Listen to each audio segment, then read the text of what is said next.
Indiana Newsdesk is made possible in part by the following: IU Health Southern Indiana physicians, primary care and specialty care providers now accepting new patients in Bloomington and throughout South Central Indiana. siphysicians.org, IU Center for Applied Cybersecurity Research, working to improve cybersecurity and provide policy guidance through partnerships with industry, government, and academia.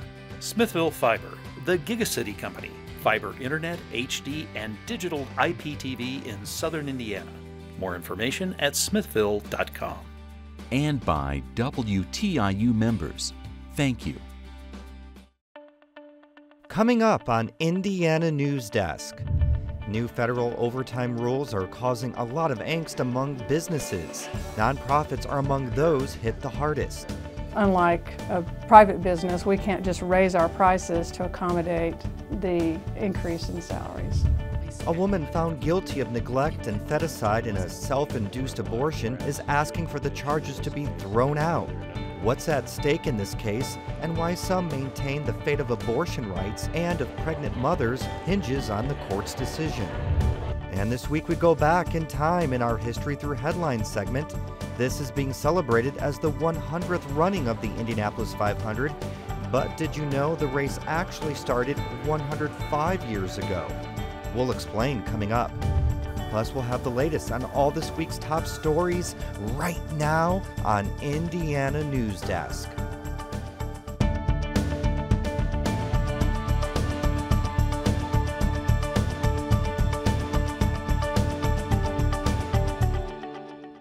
Welcome to Indiana Newsdesk. I'm Joe Wren. The White House says new overtime regulations could impact nearly 100,000 Hoosier workers when they go into effect December 1st. Businesses have a lot of decisions to make in the next 6 months. As J.D. Gray reports, chief among them is how to pay for the additional overtime.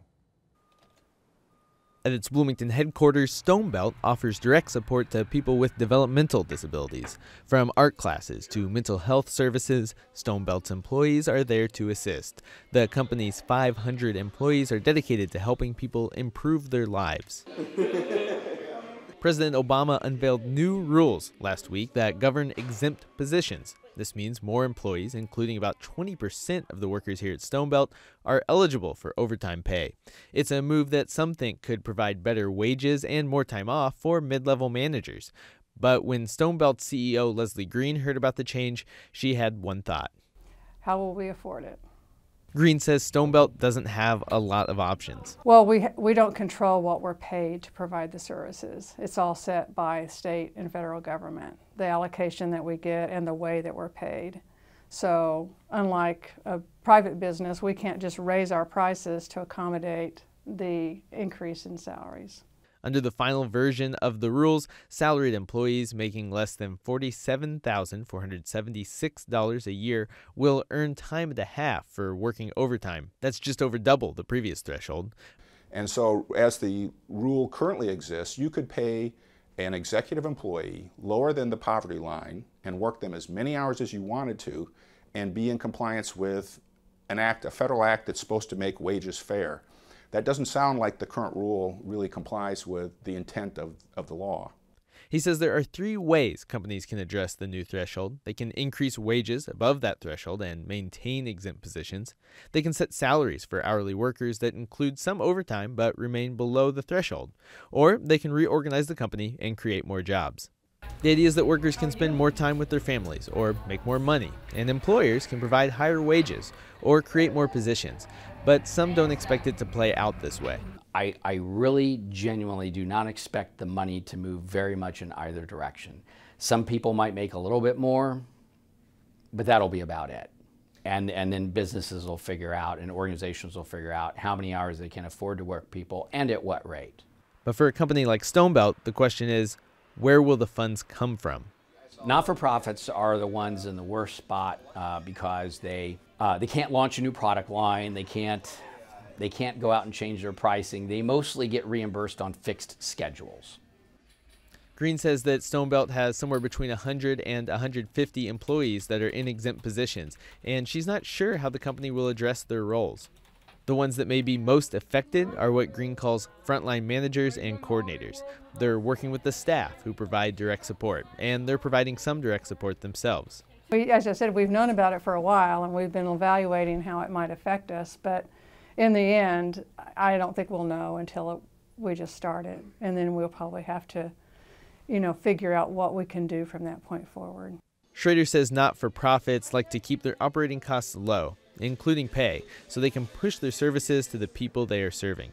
They're in the worst spot because the only way to drive those wages up is to spend more money, and more money spent inside means less money for whoever it is they're helping.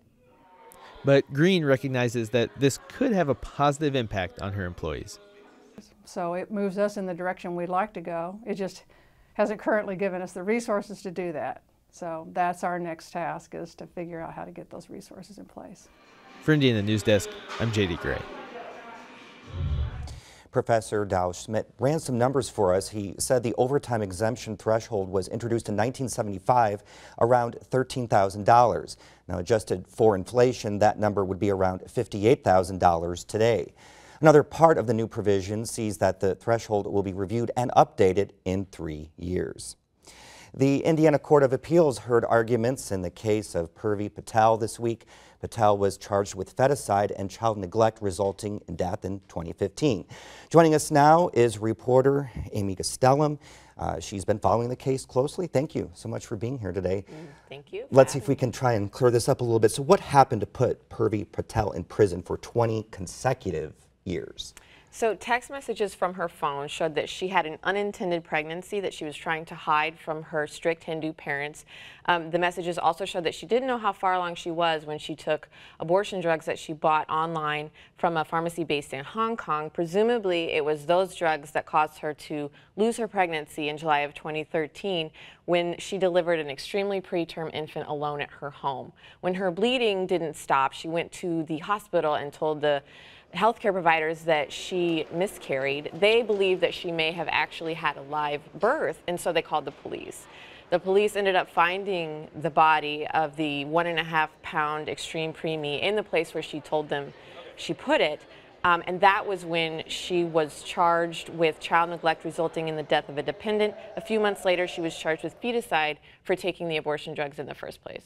So why is this case got so much attention? This case has gotten a lot of attention because this is the first time in the nation that the feticide statute has been used to convict a woman for ending her own pregnancy, and that sets legal precedents in Indiana and possibly other states. The medical community has come out saying that prosecuting women for outcomes of their own pregnancies may deter other women, pregnant women, from seeking care if they're afraid that they might be prosecuted. So that's not good for moms or babies. And the other reason this case has gotten a lot of attention is because the only other time the feticide statute has been used in Indiana was to charge another woman of color, a Chinese immigrant, and so reproductive justice groups in particular are concerned about the exclusive application of this statute to women of color. So now the defense says that Indiana's feticide laws were created to protect mothers. What does the defense feel the intent of the law is, and how does that differ with the Patel's conviction? So in 1978 is when the feticide statute was written in Indiana, and it was written to punish people who harm pregnant women, resulting in the death of her fetus. It's never been used against a pregnant woman herself. And the defense, many states who have feticide laws on the books have exemptions for pregnant women, not so in Indiana, though her defense argued during the appeal that even if that exemption doesn't exist on the books, the debate about the statute's intention can still be had. So what happens next? What now? So the Court of Appeals has 6 months to respond, but I understand it will probably be earlier than that. Okay, thank you very much for being here. Appreciate it. Thank you. Now, for headlines, we go over to Barbara Brozier, who has the latest on this week's top stories. Thanks, Joe.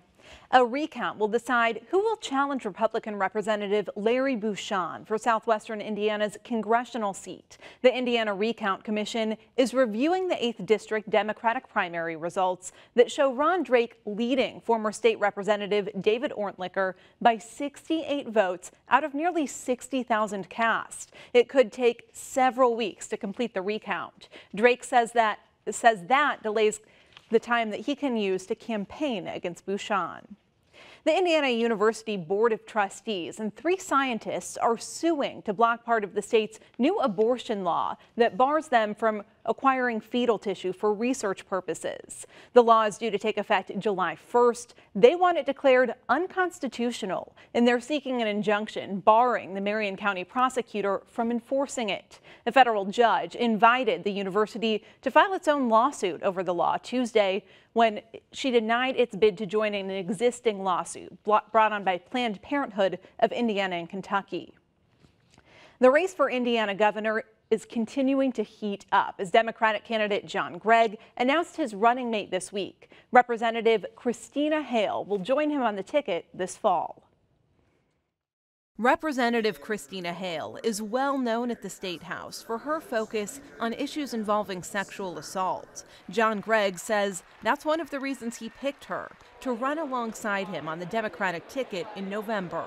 He called his choice a governing decision, not a political one. Christina is the only member of the legislature who was endorsed by both the Chamber of Commerce and the AFL-CIO. Hale says she and Gregg share the same commitment to getting real results for Hoosiers, and they both think the state is ready for significant change. Indiana was moving forward until Mike Pence came along. Now, of late, we've been driven by one man's ideology. Governor Mike Pence is running on the Republican ticket with Eric Holcomb as his candidate for lieutenant governor.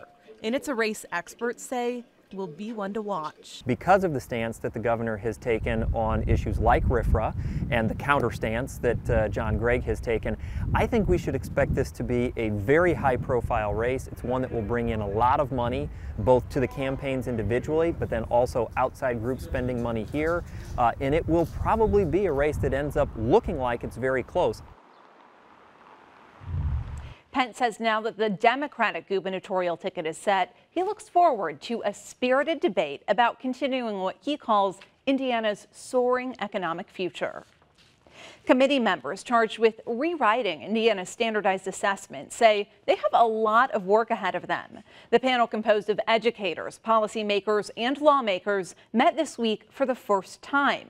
Testing company Pearson is under contract with Indiana to give the current ISTEP in 2017. The assessment the committee chooses to replace the ISTEP is supposed to go into effect in spring of 2018, but the looming deadline is already causing some legislators to suggest tweaking the law that repealed ISTEP to allow its use for 1 or 2 more years. A study committee this summer will consider whether Indiana should establish a food desert grant and loan program. Those are areas where fresh food accounts for less than 10% of accessible and available food. The move comes after a similar bill failed during this past legislative session. The grant program would have incentivized new or existing businesses to provide fresh foods to those areas. Daily fantasy sports companies have until August to declare whether they want to keep doing business in Indiana. In March, Indiana became the second state to formally affirm daily fantasy games are legal. 4 states have followed since. Indiana's law sets a $50,000 registration fee for the operators. The Indiana Gaming Commission wants a letter of intent by August 1st from companies who plan to run games, with a full application due by November. A new emergency room at Columbus Regional Hospital could mean less waiting time for patients. A 2015 study by ProPublica showed the national average emergency room waiting time was 24 minutes. The average wait time for Indiana hospitals was 18 minutes, and the Columbus Regional Hospital was 28 minutes. By doubling the size and offering more services in the new emergency department, hospital officials are hoping to decrease wait time. It's a way of getting patients with minor illnesses or injuries in to see a provider as quickly as possible. because in emergency situations, sometimes those cases tend to be trumped by critical cases, trauma cases.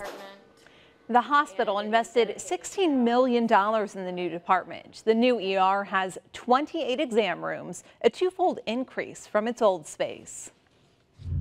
The number of confirmed mumps cases in the state is up to 132. More than 100 of those were on university campuses. To put that into perspective, Indiana saw just 39 total cases between the years 2010 and 2014.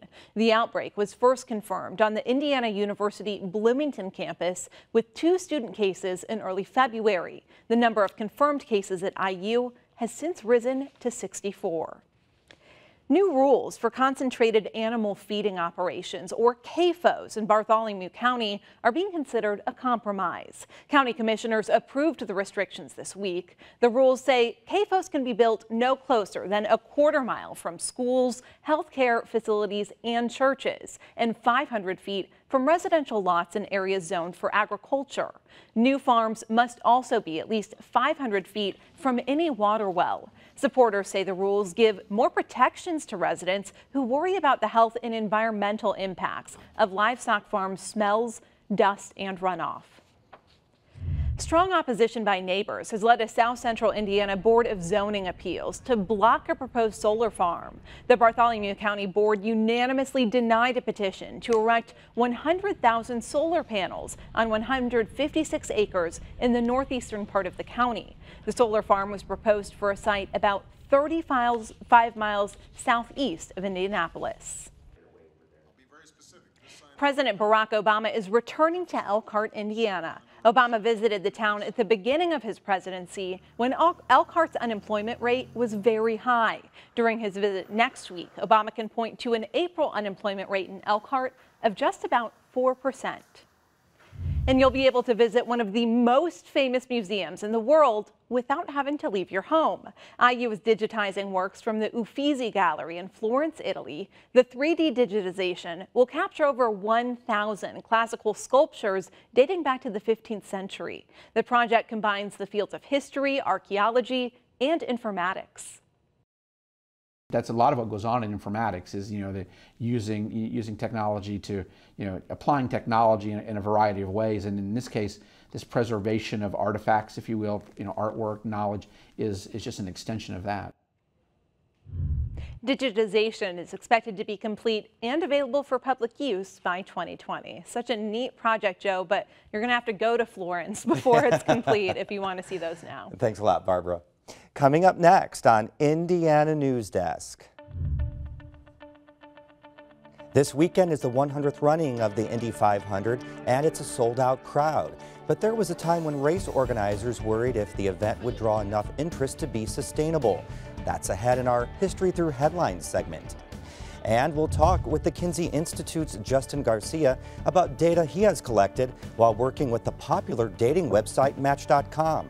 It's a new look at who's going online to find love, and in some cases, the political and societal shifts that are causing it. These stories and more right here on Indiana Newsdesk. Nature takes you places where you've never gone before. It's watching something that's actually happened. Nature sure drew me in the story. Just their power and their grace. It was just so beautiful to watch them. The movement and just watching the body and watching the chase. Like this huge, lush, vibrant watercolor. Chimps. There was such a shot of underneath watching these elephants swim in this deep water. I had no idea even they could swim like that. I saw that one monkey pulling on this one monkey's tail, and the monkey like, man, what you doing? What you doing? It's like the theater of the wild or something. 7 billion trillion animals living on one planet. It's like more colorful than than you think life can possibly be. Somewhere between the mystique and the beauty of it is reason enough to sit down and watch. That's life. And that's nature.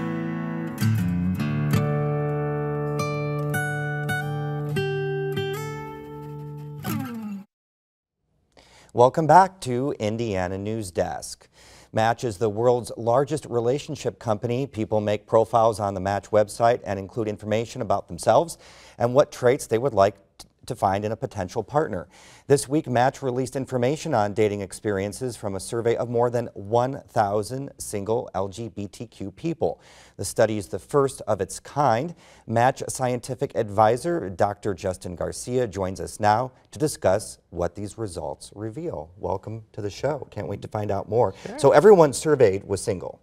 Is that right? Mm-hmm. So does the data show that are people looking for a serious relationship or not?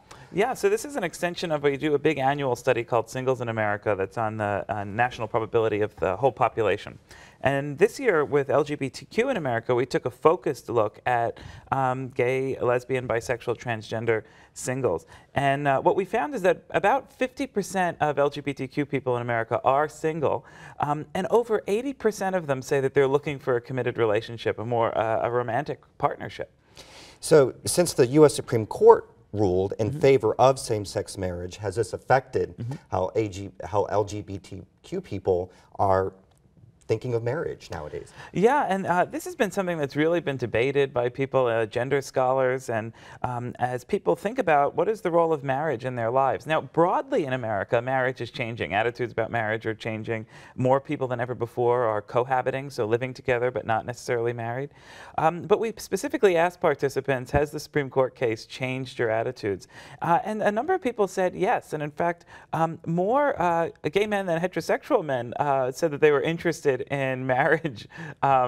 So thinking about these, what these patterns could mean, what changes, what the legal statutes are that change around marriage. On the other side, there's a big group of people who say, we weren't able to get legally married before, and this legalization of marriage doesn't change the fact that we can have relationships. We don't need marriage to institutionalize, for the government to tell us that we can have a couple. Now, you also have data on people coming out. Just curious about anything that you learned from that data. Yeah, I thought that was some of our really interesting findings. The numbers were consistent with what we know about sexual and gender development. So usually in about adolescence, we start to form who we are as an individual in terms of our own gender identity, our sexuality, the sense of the self.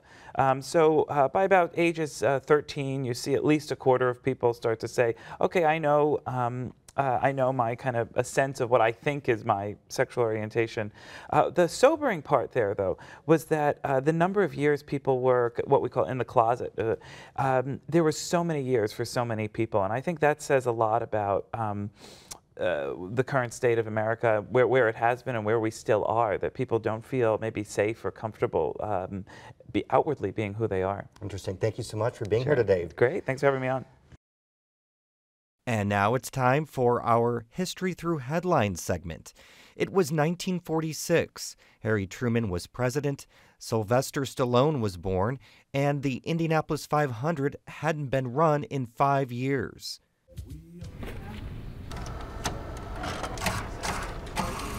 The headline reads, Field of 33 ready for start of 500-mile classic tomorrow.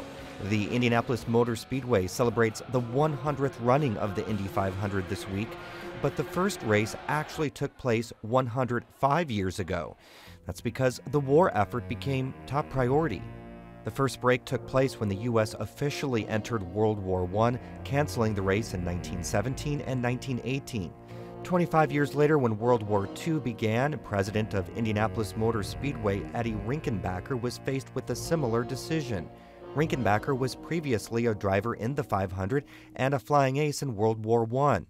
Ultimately, he decided to cancel the races from 1942 through 1945. It had sat there for 5 years with nothing done to it, and it was terribly, I mean, the infield was like a jungle. It was just terribly overgrown. When Tony Holman purchased the Speedway in 1945, he didn't know if people would show up for the race. The Speedway had only 6 months to clean up. It was just the biggest crowd that had ever been there, and they had horrendous traffic jams.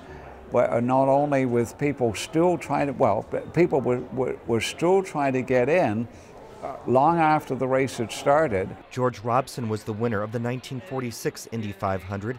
He led 138 of the 200 laps, clocking in with an average speed of 138 miles per hour.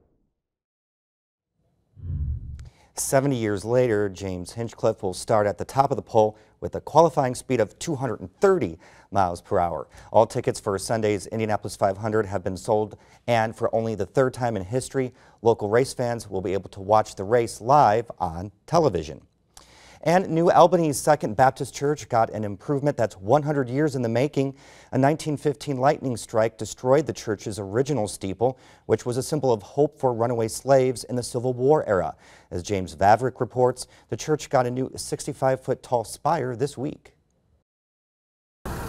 Almost 100 New Albany residents to watch history come together this Thursday. The church that represented the divide between freedom and oppression for African Americans is now a predominantly black Baptist church. This church is the Underground Railroad site, Underground Railroad station. So the historical significance, we've got a lot of historical people here today. Marshall says that the project would not have been possible without support from the community. He says donors contributed amounts ranging from $3 to $40,000. The fundraising efforts brought in a total of $500,000. I have been working on this, like I said, constantly for the last 3 months. Getting everything measured and fabricated and built and installed. And to reach this point is just a great feeling. Officials hope that the new steeple will last for at least the next 100 years. For Indiana Newsdesk, I'm James Vavrick. Yeah, exactly. The commercial news.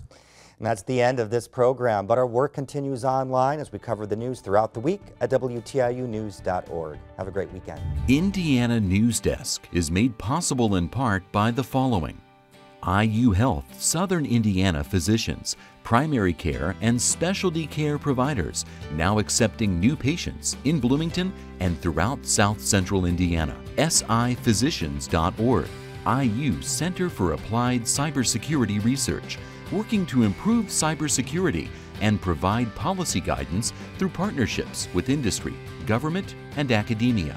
Smithville Fiber, the Gigacity Company, fiber internet, HD, and digital IPTV in Southern Indiana. More information at smithville.com. And by WTIU members. Thank you.